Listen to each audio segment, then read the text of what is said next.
ರಾಹುಲ್ ಗಾಂಧಿ ಅವರು ಬೆಂಗಳೂರಿಗೆ ಪಾರ್ಟಿ ಮಾಡಕ್ ಬಂದವರು, ಬಿರಿಯಾನಿ ತಿನ್ನಕ್ ಬಂದವರು, ಇಲ್ಲ ಸಿಎಂ ಜಗಳನ್ ಬಿಡ್ಸಕ್ ಬಂದವರು ಗೊತ್ತಿಲ್ಲ. ಆದ್ರೆ ಅವರು ಆಟಮ್ ಬಾಂಬ್ ಸಿಡಿಸ್ತೀನಿ ಅಂತ ಹೇಳಿ ಘೋಷಣೆಯನ್ನ ಮಾಡಿದ್ದಾರೆ. ಇದು ಆಟಮ್ ಬಾಂಬ್ ಅಲ್ಲ, ಇದು ಟುಸ್ ಪಟಾಕಿ. ಓಲ್ಡ್ ಸ್ಟಾಕ್ ದೀಪಾವಳಿಗೆ ಹಿಂದಿನ ವರ್ಷ ಖರ್ಚಾಗಿರಲ್ಲ, ಆ ಖರ್ಚಾಗಿರೋದು ಹೊಸೂರಲ್ಲಿ ತಗೊಂಬಂದು ಬೆಂಗಳೂರಲ್ಲಿ ನಾವು ಪಟಾಕಿ ಹೊಡಿತೀರಿ. ಅದರಲ್ಲಿ ಆಲ್ಮೋಸ್ಟ್ ಆಲ್ 99% ಟುಸ್ ಆಗೋತವೆ.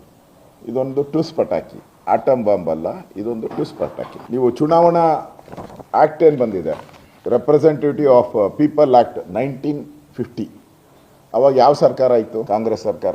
ಅವ್ರು ಮಾಡಿರೋದು ಈ ಚುನಾವಣೆ ಎಲೆಕ್ಷನ್ ಎಲ್ಲ ಹೆಂಗೆ ಮಾಡಬೇಕು, ವೋಟರ್ ಲಿಸ್ಟ್ ತೆಗಿಯೋದಂಗೆ, ಸೇರ್ಸೋದಂಗೆ, ಯಾರ್ಯಾರು ಏಜೆಂಟ್ ಇರಬೇಕು, ಇವೆಲ್ಲ ಆಗಿರೋದು ಕಾಂಗ್ರೆಸ್ ಕಾಲದಲ್ಲೇ. 1950 ಆಕ್ಟ್ ಇದೆ, ಪುಸ್ತಕನೇ ಕೊಡ್ತೀನಿ ನಿಮ್ಗೆ. ಅಲ್ಲಿ ಆಕ್ಟ್ ಅಲ್ಲಿ ಕ್ಲಿಯರ್ ಆಗಿ ಇದೆ. ಕಾಂಗ್ರೆಸ್ ಅವ್ರಿಗೆ ಕೇಳಕ್ ಇಷ್ಟಪಡೋದು, ಚುನಾವಣೆ ಏನು ಹೇಳುತ್ತೆ ಅಂತಂದ್ರೆ, election chief electoral officers appointing of booth level agent BLA ಮಾಡ್ತಾರೆ. ಅದನ್ನ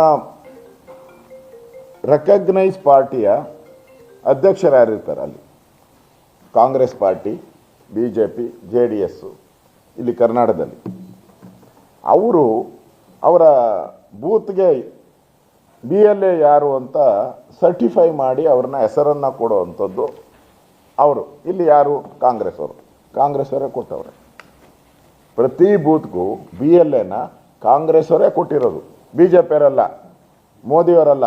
ಮೋದಿಯವರು ಏನೋ ಲೆಟ್ರ್ ಬರೆದ್ಬಿಟ್ಟು ಹಿಂಗೆ ಮಹದೇವಪುರದಲ್ಲಿ ಇಂಥ ಕಾಂಗ್ರೆಸ್ ಏಜೆಂಟು ಇಂಥವ್ನಿರಬೇಕು ಅಂತ ಮೋದಿಯವರೇನು ಕೊಟ್ಟಿಲ್ಲ. ನಿಮ್ಮ ಕಾಂಗ್ರೆಸ್ ಪಾರ್ಟಿ DK ಶಿವಕುಮಾರ್ ಅವರು, ನಿಮ್ಮ ಜಿಲ್ಲಾ ಅಧ್ಯಕ್ಷರು, ತಾಲೂಕು ಅಧ್ಯಕ್ಷರು ಕೊಟ್ಟಿರೋದು BLA.